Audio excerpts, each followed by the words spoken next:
ನಮಸ್ಕಾರ. ಕನ್ನಡ ಒನ್ ನ್ಯೂಸ್ಗೆ ಸ್ವಾಗತ. ನಾನು ನಿಶ್ಮಾ ಇರ್ಷಾದ್. ರಾಜ್ಯದಲ್ಲಿ ಸಾರ್ವಜನಿಕ ಸ್ಥಳಗಳ ಬಳಕೆ ಹಾಗೂ ನಿಯಮಗಳ ಪಾಲನೆಗೆ ಸಂಬಂಧಿಸಿದಂತೆ ಸಚಿವ ಪ್ರಿಯಾಂಕ್ ಖರ್ಗೆ ನೀಡಿರುವ ಹೇಳಿಕೆ ಈಗ ರಾಜ್ಯ ರಾಜಕಾರಣದಲ್ಲಿ ದೊಡ್ಡ ಮಟ್ಟದ ಚರ್ಚೆಗೆ ಗ್ರಾಸವಾಗಿದೆ.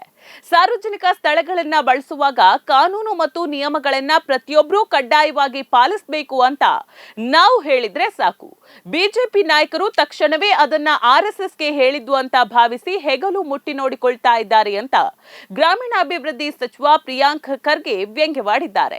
ಈ ಕುರಿತು ತಮ್ಮ ಅಧಿಕೃತ ಎಕ್ಸ್ ಟ್ವೀಟ್ನಲ್ಲಿ ಖಾರವಾಗಿ ಪೋಸ್ಟ್ ಮಾಡಿರುವ ಸಚಿವರು ಬಿಜೆಪಿ ನಾಯಕರ ಈ ದಿಢೀರ್ ಆತಂಕವನ್ನ ತೀವ್ರವಾಗಿ ತೊಳೆಯುವ ಕೆಲಸ ಮಾಡಿದ್ದಾರೆ. ಕುಂಬಳಕಾಯಿ ಕದ್ದವ ಅಂದ್ರೆ ಹೆಗಲು ಮುಟ್ಟಿ ನೋಡಿಕೊಂಡ ಅನ್ನುವಂತಹ ಪ್ರಸಿದ್ಧ ಗಾದೆ ಮಾತಿನಂತೆ ಸರ್ಕಾರ ಸಾಮಾನ್ಯ ಕಾನೂನು ಪಾಲನೆಯ ಮಾತನಾಡಿದ್ರೆ ಬಿಜೆಪಿಯ ನಾಯಕರು ಯಾಕೆ ಆರ್ಎಸ್ಎಸ್ ಹೆಸರನ್ನ ಎಳೆದು ತಂದು ಆತಂಕಗೊಳ್ತಾ ಇದ್ದಾರೆ ಅಂತ ಪ್ರಶ್ನಿಸಿ ಅಚ್ಚರಿಯನ್ನ ವ್ಯಕ್ತಪಡಿಸಿದ್ದಾರೆ. ಇನ್ನು ವಿರೋಧ ಪಕ್ಷದ ನಾಯಕರಾದ ಆರ್ ಅಶೋಕ್ ಅವರ ಇತ್ತೀಚಿನ ಹೇಳಿಕೆಗೆ ತಿರುಗೇಟು ನೀಡಿರುವ ಖರ್ಗೆ ಅವರ ಬೆದರಿಕೆಯ ಸ್ವರೂಪವನ್ನ ಜನರ ಮುಂದೆ ಇಟ್ಟಿದ್ದಾರೆ. ನೀವೇನಾದ್ರೂ ಆರ್ಎಸ್ಎಸ್ ಜೊತೆ ವೈರತ್ವ ಬೆಳೆಸಿಕೊಂಡ್ರೆ ಅಥವಾ ಅವರನ್ನ ಎದುರು ಹಾಕೊಂಡ್ರೆ ನಾಳೆಯಿಂದ ಮನೆಯಿಂದ ಹೊರಗಡೆ ಬರೋದಕ್ಕೆ ಸಾಧ್ಯ ಇಲ್ಲ ಅಂತ ಆರ್ ಅಶೋಕ್ ಬಹಿರಂಗವಾಗಿ ನೀಡಿದ ಹೇಳಿಕೆಯನ್ನ ಉಲ್ಲೇಖಿಸಿ ಈ ರೀತಿಯ ಮಾತಿನ ಹಿಂದೆ ಅಡಗಿರುವ ಅಪಾಯಕಾರಿ ಅರ್ಥ ಏನು ಅಂತ ಕಟುವಾಗಿ ಕೇಳಿದ್ದಾರೆ. ಬಿಜೆಪಿ ನಾಯಕರ ಈ ಮಾತುಗಳನ್ನ ತೀವ್ರವಾಗಿ ತರಾಟೆಗೆ ತೆಗೆದುಕೊಂಡಂತಹ ಪ್ರಿಯಾಂಕ್ ಖರ್ಗೆ ಸಾಲು ಸಾಲು ಪ್ರಶ್ನೆಗಳ ಸುರಿಮಳೆಯನ್ನೇ ಹರಿಸಿದ್ದಾರೆ. ಪ್ರಜಾಪ್ರಭುತ್ವ ವ್ಯವಸ್ಥೆಯಲ್ಲಿ ಈ ರೀತಿಯ ಬೆದರಿಕೆ ಹಾಕ್ತಾ ಇದ್ದಾರೆ ಅಂತ ಹೇಳಿದ್ರೆ ಆರ್ಎಸ್ಎಸ್ ಅನ್ನೋದು ಅಪರಾಧಿಗಳ ಅಥವಾ ಕ್ರಿಮಿನಲ್ಗಳ ಸಮೂಹ ಇರಬಹುದೇ ಅಶೋಕ್ ಅವ್ರಿ ಅಂತ ನೇರವಾಗಿ ಕೆಣಕಿರುವ ಅವರು ಜನಪ್ರತಿನಿಧಿಯಾಗಿ ಇಂತಹ ಮಾತುಗಳನ್ನ ಆಡೋದು ಎಷ್ಟರ ಮಟ್ಟಿಗೆ ಸರಿ ಅಂತ ಆಕ್ರೋಶವನ್ನ ವ್ಯಕ್ತಪಡಿಸಿದ್ದಾರೆ.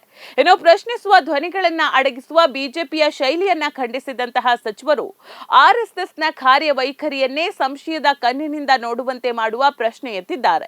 ತಮ್ಮ ವಿರುದ್ಧ ಮಾತನಾಡುವವರನ್ನ ಮುಗಿಸುವ ಅಥವಾ ಮನೆಯಿಂದ ಹೊರಬರದಂತೆ ತಡೆಯುವ ಆರ್ಎಸ್ಎಸ್ ಅನ್ನೋದು ದೇಶದಲ್ಲಿ ಒಂದು ಭಯೋತ್ಪಾದಕ ಸಂಘಟನೆಯೇ ಅಥವಾ ಕಾನೂನನ್ನ ಕೈಗೆ ತಗೊಳ್ಳುವಂತಹ ಒಂದು ಅಂಡರ್ ವರ್ಲ್ಡ್ ಮಾಫಿಯಾದ ಗುಂಪೆ ಅಂತ ತೀಕ್ಷ್ಣವಾದ ಶಬ್ದಗಳಿಂದ ಟೀಕಿಸಿದ್ದಾರೆ. ಜೊತೆಗೆ ಪ್ರಶ್ನೆಯನ್ನ ಕೂಡ ಮಾಡಿದ್ದಾರೆ. ತಮ್ಮ ಸುರಕ್ಷತೆ ಹಾಗೂ ಸೈದ್ಧಾಂತಿಕ ನಿಲುವಿನ ಬಗ್ಗೆ ಸ್ಪಷ್ಟನೆ ನೀಡಿದ ಪ್ರಿಯಾಂಕ್ ಖರ್ಗೆ, ನಾನು ಮನೆಯಿಂದ ಆಚೆ ಬರೋದಕ್ಕೆ ನಮಗೆ ಈ ದೇಶದ ಪವಿತ್ರ ಸಂವಿಧಾನದ ರಕ್ಷಣೆ ಇದೆ. ನಾಡಿನ ಜನರ ಪರವಾಗಿ ಸತ್ಯದ ಪರವಾಗಿ ಮುಕ್ತವಾಗಿ ಮಾತನಾಡೋದಕ್ಕೆ ನಮಗೆ ವಿಶ್ವ ಮಾನವ ರತ್ನ ಡಾಕ್ಟರ್ BR ಅಂಬೇಡ್ಕರ್ ಅವರು ನೀಡಿದ ನೈತಿಕ ಧೈರ್ಯವಿದೆ. ನಾವು ಯಾರ ಹಂಗಿಗೂ ಒಳಗಾಗದೆ ಸಂವಿಧಾನ ಕೊಟ್ಟ ಹಕ್ಕಿನಂತೆ ಜೀವಿಸ್ತೀವಿ ಅಂತ ಗಂಭೀರವಾಗಿ ಹೇಳಿದ್ದಾರೆ. ಇನ್ನು ಆರ್ಎಸ್ಎಸ್ ಮತ್ತು ಬಿಜೆಪಿಯ ಸಿದ್ಧಾಂತಕ್ಕೆ ನೇರವಾಗಿ ಸವಾಲು ಹಾಕಿದಂತಹ ಸಚಿವರು ನಿಮ್ಮ ಆರ್ಎಸ್ಎಸ್ನ ಗೊಡ್ಡು ದೊಣ್ಣೆಗಳಿಗೆ ಹೆದರಿ ಹಿಂಜರಿಯೋದಕ್ಕೆ ಅಥವಾ ಬೆದರಿಕೆಗೆ ಅಂಜೋದಕ್ಕೆ ನಮ್ಮ ದೇಹದಲ್ಲಿ ಹರಿತಾ ಇರೋದು ಸಾವರ್ಕರ್ನ ರಕ್ತ ಅಲ್ಲ, ನಮ್ಮ ದೇಹದಲ್ಲಿ ಹರಿತಾ ಇರೋದು ಕ್ರಾಂತಿ ಸೂರ್ಯ ಡಾಕ್ಟರ್ BR ಅಂಬೇಡ್ಕರ್ ಅವರ ರಕ್ತ ಅಂತ ಹೇಳಿದ್ದಾರೆ.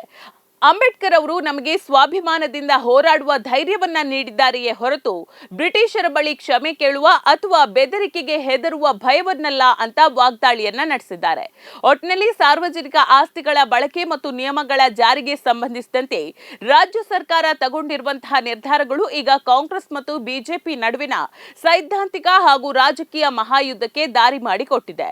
ಪ್ರಿಯಾಂಕ್ ಖರ್ಗೆ ಅವರ ಈ ಸರಣಿ ಪೋಸ್ಟ್ಗಳು ಮತ್ತು ನೇರ ಪ್ರಹಾರಗಳು ರಾಜ್ಯ ರಾಜಕಾರಣ ದೊಡ್ಡ ಸಂಚಲನವನ್ನ ಮೂಡಿಸಿದ್ದು, ವಿಪಕ್ಷ ನಾಯಕ ಆರ್ ಅಶೋಕ್ ಹಾಗೂ ಬಿಜೆಪಿ ನಾಯಕರು ಇದಕ್ಕೆ ಯಾವ ರೀತಿಯ ಪ್ರತ್ಯುತ್ತರ ನೀಡಲಿದ್ದಾರೆ ಅನ್ನೋದನ್ನ ಕಾದು ನೋಡಬೇಕಿದೆ. ನೋಡ್ತಾ ಇರಿ ಸಮ ಸಮಾಜಕ್ಕಾಗಿ ಕನ್ನಡ ಒನ್ ನ್ಯೂಸ್. ನಮಸ್ಕಾರ.